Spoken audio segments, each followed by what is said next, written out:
चलिए next question पे चलते हैं। Next question is what was the Greek war of independence, how did Greece recognized as an independent nation. सबसे पहले हम समझेंगे ग्रीस एक नेशन का नाम है और वहाँ के लोग और वहाँ की भाषा जो है वो ग्रीक है। समझ में आया? Greece is the name of a nation और वहाँ की भाषा या लोगों को बोला जाता है Greek.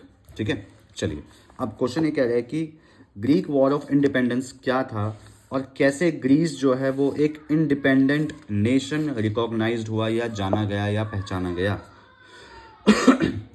First point, nationalist feeling among educated elite across Europe was the Greek War of Independence। अब Greek war of independence basically किसको बोला गया है? जो नेशनलिस्ट फीलिंग इमर्ज हो रही थी एजुकेटेड लोगों के बीच में, जो नेशनलिस्ट फीलिंग इमर्ज हो रही थी एजुकेटेड लोगों के बीच में यूरोप में, उसको बोला गया Greek war of independence.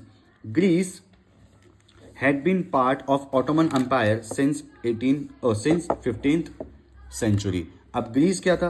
Greece जो था एक ऑटोमन एम्पायर का पार्ट था। 15वीं शताब्दी में ग्रीस जो था वो एक ऑटोमन एम्पायर का पार्ट था। In 1821, Greek people started their struggling for independence as they started getting inspired by the growth of revolutionary nationalism in Europe. अब आपने देखा ना कि 1815 ट्रीटी ऑफ वियना के बाद ही जो है लिबरल्स ने सीक्रेट सोसाइटीज़ बनाई, थोड़ा बहुत अंडरग्राउंड काम करना शुरू करा।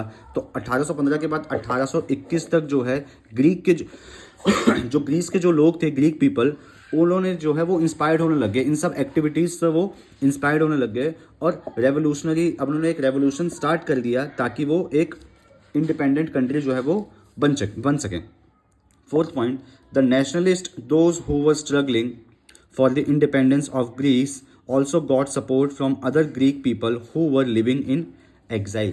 अब ग्रीस में वो लोग जो इंडिपेंडेंस के लिए लड़ रहे थे, जो इंडिपेंडेंट होने के लिए लड़ रहे थे, उन लोगों को बाकी ग्रीक लोगों का भी सपोर्ट मिलने लगा जो देश से बाहर रहते थे। एग्जाइल मतलब मैं ऑलरेडी आपको बता चुका हूँ, वो लोग जो देश से निकाले गए थे और जो बाहर रहते थे, ग्रीक्स में नहीं रहते थे, ग्रीस से बाहर रहते थे, उन लोगों को भी सपोर्ट मिलने लग गया था। ग्रीस में जो लोग रहते हैं उन लोगों का सपोर्ट मिलने लग गया था। सिंपल, समझ में आ गया? ठीक है, अब नेक्स्ट आगे चलते हैं नेक्स्ट पॉइंट पे। They were also supported by many other West Europeans who respect and had sympathies for the very old culture of Greece. अब इन लोग, ग्रीस के जो लोग थे, उनको वेस्टर्न यूरोपियंस जो लोग थे उनका भी सपोर्ट मिलने लग गया था, क्योंकि वेस्टर्न यूरोपियंस जो लोग थे वो जो ओल्ड कल्चर था ग्रीस का उसकी रिस्पेक्ट करते थे।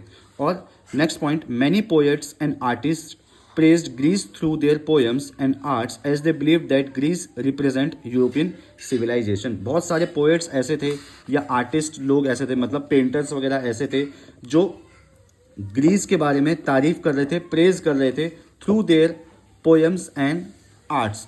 ठीक है, अपनी पिक्चर से, अपनी पोएम से वो ग्रीस की जो है तारीफ करते थे। ऐसा क्यों करते थे वो? क्योंकि ग्रीस का जो कल्चर था वो यूरोपियन सिविलाइजेशन के बारे में बताता है और ग्रीस जो था वो एक यूरोप कंटिनेंट का एक पार्ट था, इसलिए। नेक्स्ट, इंग्लिश पोएट, इससे अलग से एमसीक्यू भी बन सकता है, नाम पूछा जा सकता है, इसका नाम ध्यान रखिएगा। इंग्लिश पोएट लॉर्ड बैरन, मैम खिड़की बंद कर दो। English poet Lord Byron, who supported the struggle financially by organizing funds and later went to fight in the war where he died of fever in 1824। अब लॉर्ड बैरन जो था, जो English poet था, वो भी जो है ग्रीस को सपोर्ट करता था फाइनेंशियली। ठीक है, ऐसा नहीं कि वहाँ पर जाकर लड़ रहा है, वो फाइनेंशियली पैसे के थ्रू जो है फंड कलेक्ट करके उनको सपोर्ट करता था। इस तरीके से उसने वॉर में पार्टिसिपेट किया, ग्रीस वॉर ऑफ इंडिपेंडेंस में उसने पार्टिसिपेट किया, लेकिन फीवर के कारण वो 1824 में उसकी मृत्यु होगी, डेड हो गया वो। ठीक है, and the last point, finally the treaty of Constantinople, of 1832। ये इंपॉर्टेंट है एमसीक्यू के लिए भी, ये भी इंपॉर्टेंट है एमसीक्यू के लिए और ये भी इंपॉर्टेंट है एमसीक्यू के लिए।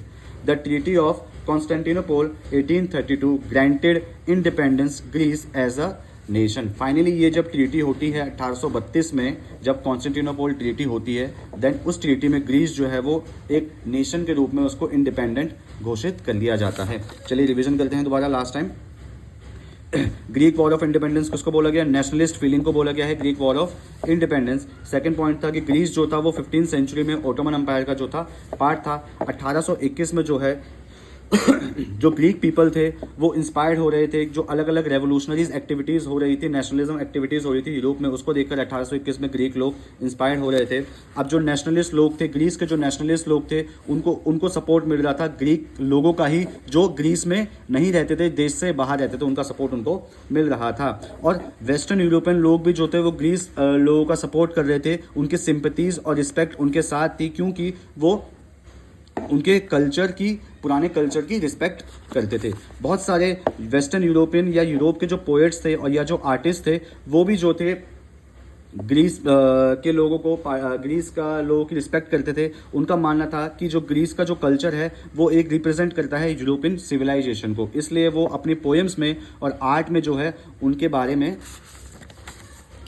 लिखते थे और शो करते थे।